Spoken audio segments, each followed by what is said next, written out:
What's going on, ladies and gentlemen? Welcome back to a brand new video, and in this one everyone's giving out their ideal off seasons for the Toronto Blue Jays. So I thought I would hop on the train, have a little fun, but also add in some free agency news for you guys. So if you're excited for this one, make sure to like and subscribe. And without further ado, let's get right into it. So we're gonna start off with the signings, and in a total world of realism, it's just like what I'd like to see happen. I don't even know if this is financially possible, okay? I would just love to see this happen. With all the rumors and everything that's going on, this is what I would do if I was Ross Atkins and had the money to do so. That pretty much. Number one is you have to keep Bo Bichette. Bo Bichette is a staple to this team and this offense. Without Bo Bichette, I actually don't even know what it would be, because Bo Bichette is that freaking good. So I have Bo Bichette signing a 8-year deal worth $220 million, which is kind of what I had him signing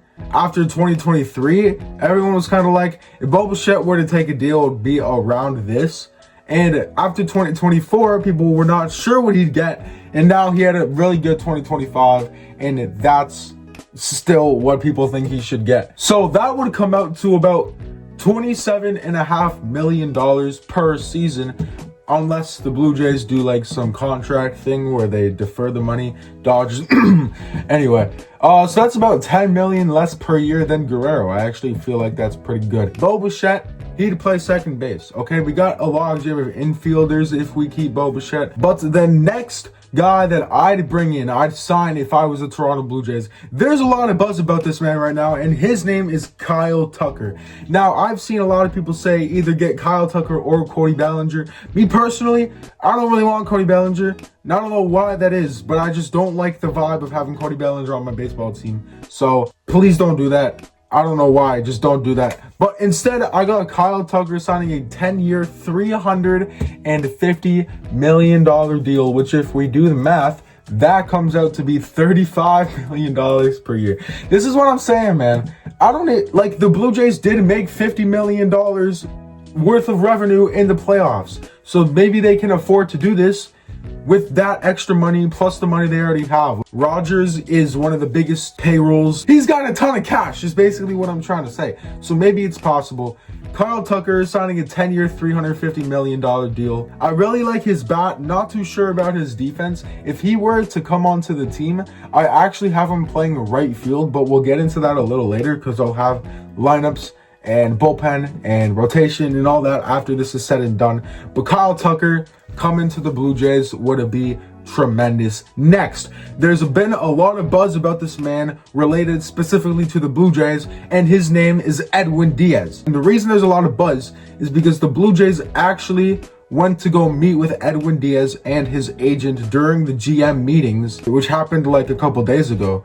And Edwin Diaz, I have him signing a 3-year, $80 million deal, which comes out to be right around like $26.5 million per year. He's coming off a contract worth 5 years and $102 million. One of the biggest contracts for a reliever in baseball. So for us to get him on this deal, it'd actually be pretty good. He's projected to get around $85 million for like 3 or 4 years. So I think 3 years, 80 is pretty good. I don't have us re-signing Sir Anthony Dominguez, so this would be a good Sir Anthony Dominguez replacement. And as you can tell, I'm kind of going to like one position. I got Bo Bichette, Kyle Tucker. Those are the two offensive guys. Edwin Diaz as a reliever. And then the last player I have is actually a trade, and his name is Joe Ryan, and that would be our starting pitcher. The Blue Jays are looking to get either a high leverage starter they can get for cheap, or a mid-leverage starter that they can sign in free agency or make a trade for without having to give up too much.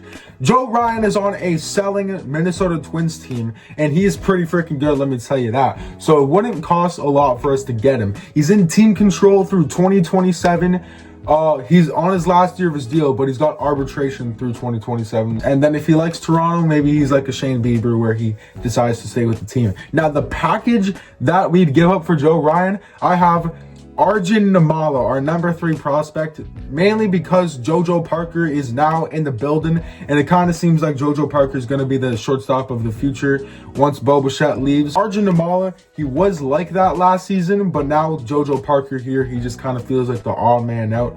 Next player, Ricky Tiedemann. I believe he's our 4th best prospect. So we got 3 and 4 in the building going to Minnesota, along with Charles McAdoo, who's our 15th best prospect. I've actually seen a lot of Charles McAdoo highlights. I like him a lot, but in order to get good players, you have to give up good prospects. So the trade is Joe Ryan for Arjun Amala, Ricky Tiedemann, and Charles McAdoo. Let me know what you think about that trade in the comments down below. Did your boy cook, or is it too much for one side? Let me know what you think about it. That's my ideal offseason pretty much. Bichette, Tucker, Edwin Diaz, and trade for Joe Ryan. Now let's go over the rotation, bullpen, and the lineup for the 2026 season if the Blue Jays did all these moves. The rotation, we still have Kevin Gausman as our number 1 guy, still in team control, at least for next season.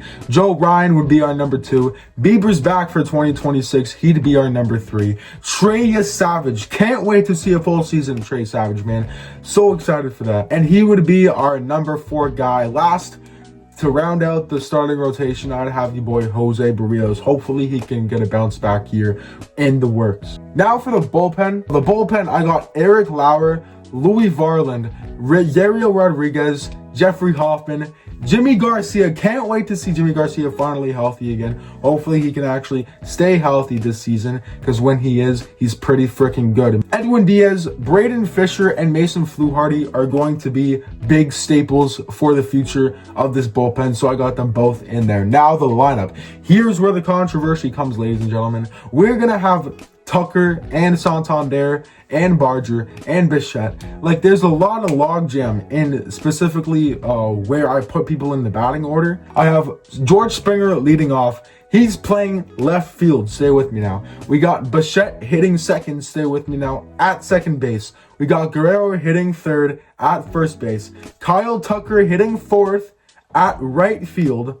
Santander DHing in the 5th spot.